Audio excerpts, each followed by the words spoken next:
కాంగ్రెస్ అగ్రనేతలతో మాజీ సీఎం సిద్ధరామయ్య చర్చలు కొనసాగుతూ ఉన్నాయి. 10 జన్పథ్లో సోనియా రాహుల్తో సిద్ధరామయ్య భేటీ అయ్యారు. భేటీలో కర్ణాటక కాంగ్రెస్ ఇన్ఛార్జ్ రణదీప్ సుర్జేవాలా కూడా పాల్గొన్నారు. మంత్రివర్గ పునర్వ్యవస్థీకరణ, రాజ్యసభ ఎన్నికలు, ఇతర అంశాలపై చర్చ జరిగింది. అనంతరం కాంగ్రెస్ ప్రెసిడెంట్ ఖర్గేతో సమావేశమయ్యారు. డిప్యూటీ సీఎం పదవులతో పాటు మంత్రిత్వ శాఖలపై చర్చించారు.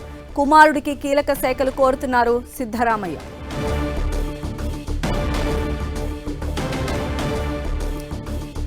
కర్ణాటక కాంగ్రెస్ ఇన్ఛార్జ్లతో సిద్ధరామయ్య భేటీ కొనసాగుతూ ఉంది. ఆయన పలు రకాల డిమాండ్స్ను కూడా ఉంచుతున్నట్టు తెలుస్తోంది. మెయిన్గా ఆయన కుమారుడికి ఒక సముచిత స్థానాన్ని కల్పించాలని కూడా ఆయన కాంగ్రెస్ పెద్దల ముందు ఉంచినట్టుగా తెలుస్తోంది.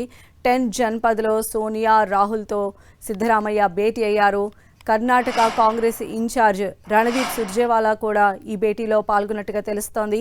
మెయిన్గా మంత్రివర్గ పునర్వ్యవస్థీకరణ, అలానే రాజ్యసభ ఎన్నికలు, ఇతర అంశాలపై కూడా వీరి మధ్య చర్చ జరిగినట్టుగా తెలుస్తోంది. అనంతరం కాంగ్రెస్ ప్రెసిడెంట్ ఖర్గేతో కూడా సిద్ధరామయ్య ప్రత్యేకంగా సమావేశమయ్యారు.